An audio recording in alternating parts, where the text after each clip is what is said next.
Good morning, this is Dwayne, and today I'd like to review the chords and progressions that we have learned so far. We've learned a lot of chords and a few of the basic chord progressions. But let me ask you, why would anyone want to learn chords and chord progressions? Why do we need to do that? Well, the basic short answer is understanding. By learning chords and how they're formed and used, we're getting inside of music to see what it's made of. It's like an X-ray machine that looks in deep inside an object to see what it's made of, what it makes it tick. By learning chord progressions, we see how composers link chords together and how you can link chords together into meaningful segments called phrases or motifs or sections. The long answer is simply that chords and progressions contribute to making you complete as a musician. So it's great to be able to read music, and we should certainly pursue that goal. But there's lots of people that read music but don't understand music theory at all. There's a famous story about a concert pianist, world-class concert pianist, who got invited to a birthday party and was asked to play Happy Birthday, and because she didn't have the music, she couldn't play it. And how embarrassing is that? Because you can play Happy Birthday with 3 chords. Now that's an extreme example, but there's millions of examples like that all over the world all the time by people who have taken piano lessons, traditional piano lessons, but still don't understand music theory. So I'd like to just take a quick review then of all the chords we've covered so far and some of the basic progressions. So let's start with major chords. We learned first of all that a major chord is made out of a major scale. A major scale comes from the word scala, la scala, the ladder. So that's a ladder of notes running from the root up into the octavo, the octave, the octopus. Okay? From C to C, or from D flat to D flat, or D to D, or E flat to E flat, or E to E, and so on. So there's 12 different keys we can play in. So let's focus on the key of C, however. Then once we learned that chords are made out of scales, we learned to take the root, third, and fifth of that scale to make a major chord, a major triad. And to make that minor, we simply lowered the third. To make it diminished, we lowered the third and the fifth. To make it augmented, we raised the fifth, the half step.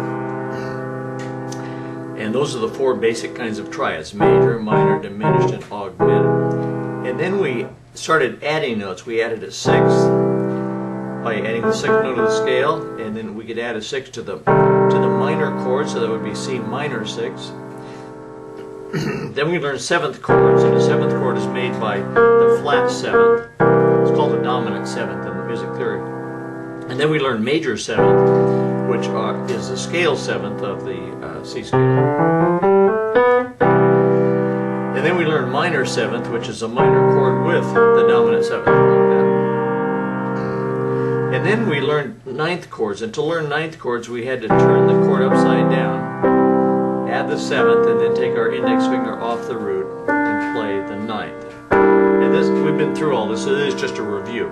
If for some reason you found this video and you don't have that background and you haven't covered that, then this probably won't make sense. But for those of you who do, that's how we form a 9th chord with one hand. We have to play a low root on the way up to establish that feeling.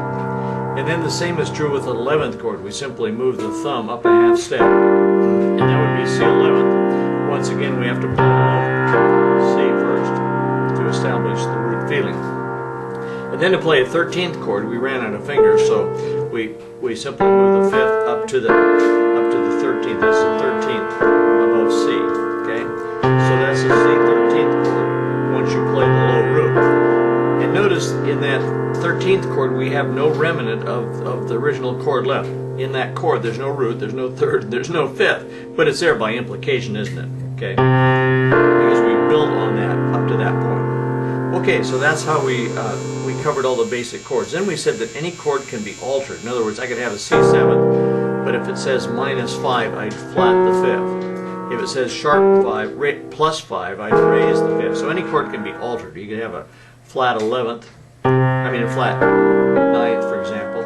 Okay, so any chord can be altered. And then there's such a thing as suspensions. A suspension is usually where the 4th takes the place of the 3rd. So that's C sus, C major sus. Usually suspensions are combined with 7th chords. So that's C7th chord, and if I replace the third with the fourth, it's called a C suspension. And you've heard that kind of thing. And it usually resolves back to the 7th, okay? And then we learned about slash chord. Slash chord is where the bottom of the chord is not the root, okay? And you'll see a symbol say, if it says C/B flat, that means you want a B flat as the lowest note of the chord. So you voice the chord like that, or you'd hit a lower B flat and then the chord. You want that sound in any case, okay? So that's what a slash chord is. So we learned slash chords, sus chords, and alterations. And then we got into chord progressions, and we learned that the most logical chord progression are those chord progressions based on just the primary chords. And we learned the primary chords are the major chords in any given key. I'll do that with left hand. In the key at C, the primary chords, well, the primary chords in any key are 1, 4, and 5, built on the 1st degree of the scale, the 4th degree of the scale, and 5th degree of the scale. So the 1 chord is like that, the 4 chord is like that, and the 5 chord is like that. Okay, 1, 4, 5. Okay, and so our most logical chord progression is simply any combination of the 1 chord, the 4 chord, and the 5 chord, and the 1 chord. Okay. And then we introduce secondary chords. Besides the primary chords, the 3 major chords in each key, there are 3 secondary chords. Actually, there's 4, but we won't take up the 4th because it's a diminished triad. The 3 secondary chords are the 2, the 3, and the 6. And the 2, we call the primary chords the family, and the secondary chords the cousins. And the most likely cousin to show up in any given song besides the family is the 2 chord. So we learn the 2, 5, 1 progression. It happens a lot.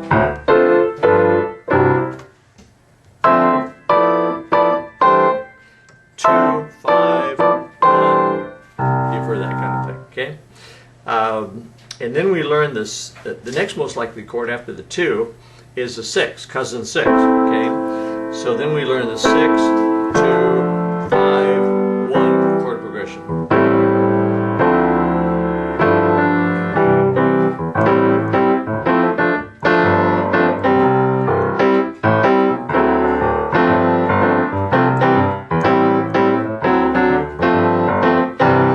Okay.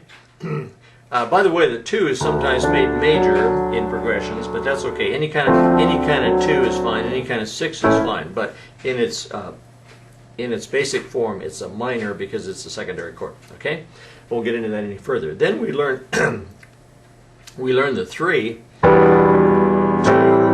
5.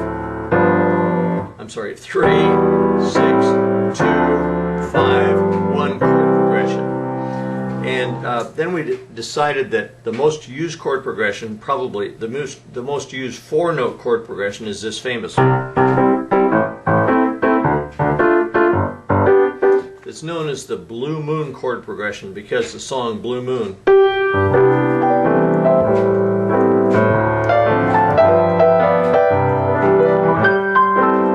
is based on those 4 chords. 1, 6, 2, 5. And then we considered some bluesy chord progressions such as